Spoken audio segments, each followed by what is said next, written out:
A fey alien woman's store. Night was quiet and cold. The lights of the outposts shimmered against the silver plains of the alien world miles away from the nearest. Human colony Captain Ethan stayed near the viewport, staring at the unknown horizon.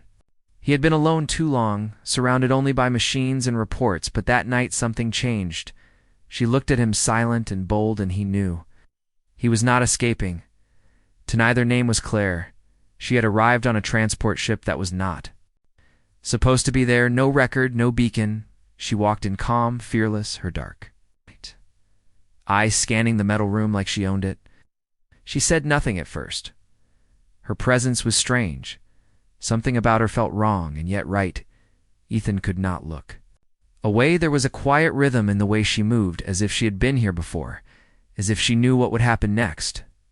Tried to ask where she came from, but the words fell away when she smiled.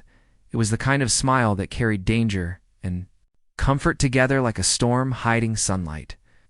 She stood close to him, and the air changed, heavier, warmer. Something in his chest started to stir. He did not know if it was fear or something else. Her hands brushed across the console, tracing symbols. Only she seemed to understand later. That night the systems failed, lights flickered, alarms stayed silent. He knew it was her. She was not human. He could see it now, faint glow beneath her skin like a pulse of living metal.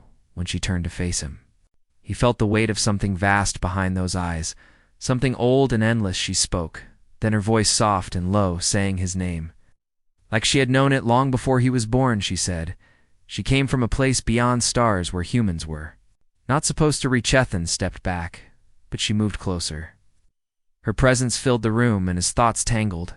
He could not think of reports or orders or duty. All he saw was her standing there, silent and bold and real. She told him that her people had been watching humanity for a long time, watching them rise from ashes and build ships from dust. She said they had waited for the one human who would not fear. Tem laughed quietly, though his throat was dry. Why me? He said. She did not answer. She only looked at him like the question itself was small. She reached out and touched his face, her fingers cool and bright for a moment.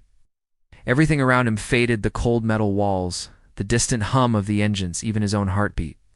He saw flashes of her world, oceans made of light, cities built into stars, beings of silver and flame moving like thoughts through air.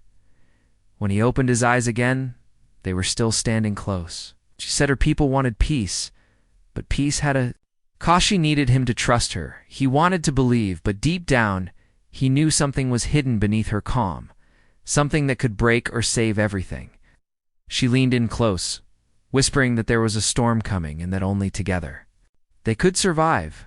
I've followed her to the lower decks, where strange devices hummed under the floor panels. She touched the walls, and the metal responded, bending, glowing, shifting like it was alive.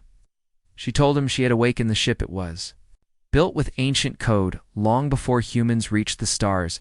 She said it was waiting for a human to bond with it, and that he was the one. Wanted to run, but her gaze held him in place. She said, if he left now, the storm would consume the outpost and everything near it. Her words carried weight like truth pressing against his bones. He could not turn away anymore. When she stepped closer, her skin shimmered with faint light, and he saw that her form was not fixed. Her face shifted slightly, between human and something vast, like a mirror bending around his.